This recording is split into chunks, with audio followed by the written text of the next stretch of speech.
ਨੇ ਸਾਨੂੰ ਜਨਾਬੇ ਅਲੀ ਫੇਸਬੁੱਕ ਦੇ ਉੱਤੇ 2.5 ਲੱਖ ਉਸ ਬੰਦੇ ਨੂੰ ਵਿਊ ਲਾਹੌਰੀ ਸਟਾਈਲ ਦੇ ਵਿੱਚ ਯਾਨੀ ਕਿ ਤੀਰਾ ਔਰ ਬਾਜ਼ੂ ਮਿਕਸ बाजू और तीरा इकट्ठे ने। अस्सलाम वालेकुम सजना बेलियो मित्रों की हाल है तुसां दा ठीक हो जनाब। असी उस बंदे दी कटिंग कर रहे सा सूट दी जिस बंदे ने सानू जनाबे अली फेसबुक के उत्ते 2.5 लख उस बंदे नु व्यू मिले। अल्लाह जिंदगी दे उस बंदे नु जिदी दी पब्लिसिटी है जनाब ओदी वजह नाल साडी पब्लिसिटी है ठीक है। ਤੇ ਜਨਾਬ ਸਾਡੇ ਕੋਲ ਜ਼ੈਦ ਭਾਈ ਆਏ ਨੇ ਜਿਹੜਾ ਸੂਟ ਮੈਂ ਅਗਲੇ ਦਿਨ ਕਟਿੰਗ ਕੀਤਾ ਸੀ ਲਾਹੌਰੀ ਸਟਾਈਲ ਦੇ ਵਿੱਚ ਯਾਨੀ ਕਿ ਤੀਰਾ ਔਰ ਬਾਜ਼ੂ ਮਿਕਸ ਠੀਕ ਹੈ। ਤੇ ਉਹ ਜਨਾਬ ਸੂਟ ਬਣ ਕੇ ਕਾਰੀਗਰ ਨੇ ਸਾਡੇ ਕੋਲ ਲੈ ਆਂਦਾ ਠੀਕ ਹੈ ਜਨਾਬ। ਹੁਣ ਤੁਸੀਂ ਨੂੰ ਉਹਦਾ ਅਸੀਂ ਵਿਊ ਕਰਾਈਏ। ਕੈਮਰਾਮੈਨ ਕੈਮਰਾ ਨਜ਼ਦੀਕ ਲਿਓ ਜੀ। लो जी बाजू और तीरा इकट्ठे ने ठीक है जी। मैं बटन खोलना जनाब मेटल बटन लगा हुआ है ब्लैक। ये लो जी ट्रिपल सिलाई है देख रहे हो। ए जे इसकी बैक साइड बे और ए वे जनाब इसकी फ्रंट साइड ठीक है जी। माशाअल्लाह ए गुलाइयां ਜਿਹੜੀਆਂ ਨੇ ਇਹਨੂੰ ਕਵਰ ਕਰਨਾ ਬੜੀ ਗੱਲ ਹੈ ठीक है।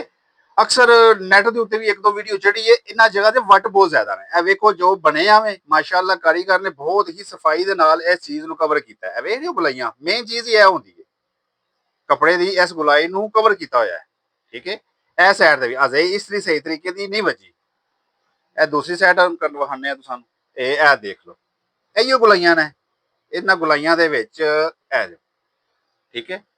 माशाअल्लाह इतनी फिनिशिंग कारीगर ने दी है। छोटी पॉकेट है नाल ठीक है जी सेम सेम। अच्छा ये नाल इस जनाब ए जाली है माशाअल्लाह हार्ड जाली बनाई है ठीक है जी।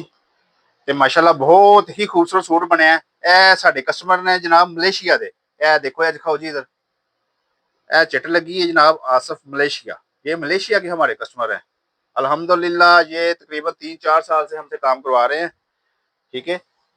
ये इन्होंने 4-5 दिन तक आ जाना है इससे पहले ही आएंगे। ये इनकी वाइफ इनके 5-7 सूट दे गए थे ठीक है। ये इनके स्टिच हो चुके हैं। ये जनाब हमारे पास कारीगर है जिन्होंने ये महारत दिखाई है। कटिंग हमने की है महारत इन्होंने दिखाई है।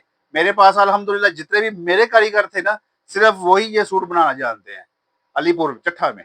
और किसी को नहीं पता ना किसी को कटिंग का पता है ना ये बनाने का पता है ठीक है। हर टेलर मेरे पास आके पूछता रहा है वैसे ठीक है जी। इसीलिए मैंने ये वीडियो फेसबुक यूट्यूब टिकटॉक के ऊपर डाल दी है। बाकी ये मजीद आवाज़ के साथ मैं ऊपर दोबारा जो है सूट कटिंग करूँगा आवाज़ के साथ आएगी। पहली जो वीडियो चढ़ी है वो बंद थी आवाज़ उसकी किसी को समझ आई है किसी को नहीं आई माजरत ठीक है जी। तो जनाब चैनल को सबसक्राइब भी करो बैल आइकन भी दबाओ और शेयर भी करो। ए साडे कारीगर ने माशाअल्लाह ज़ैद गूंगे भी ने ते सुनदे व उच्चे ने ठीक है जी। सुनदा उच्चे की यानी कि सुनींदा भी नहीं सिर्फ इशारा समझते हैं क्यों जी। हाँ फर्स्ट क्लास और आखिर जनाब फर्स्ट क्लास काम अच्छा किया है ठीक है। हाँ हाँ लो जी अल्लाह सोने दे वाले बेस्ट ऑफ लक।